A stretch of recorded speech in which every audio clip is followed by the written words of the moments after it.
আচ্ছা, তোমাদের মধ্যেও কেউ এমন আছো যে আঁকতে বা কোনো নতুন হাতের কাজ বানাতে তো ভালোবাসো, আবার ভয়ও পাও এত সময় দিয়ে বানাচ্ছ যদি সেটা বাজে হয়ে যায়? হ্যাঁ, আমি কখনো কখনো এমনি ফিল করি, কারণ আমি না কোনো প্রফেশনাল আর্টিস্ট বা কোথাও থেকে আঁকা শিখেছি।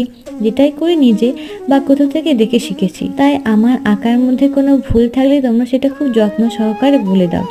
আজ এই কৃষ্ণের পেন্টিংটা আঁকতে গিয়েও আমার খুব ভয় হচ্ছিল। এমন না যে আমি কখনো আগে অ্যাক্রিলিক পেন্টিং করিনি, বেশিরভাগ করতাম সিনারি বা অন্য কিছু, কিন্তু ফিগার আঁকতে গেলে কোথায় কোন শেপটা দেবো সেটা এখনও বোঝার চেষ্টা করি।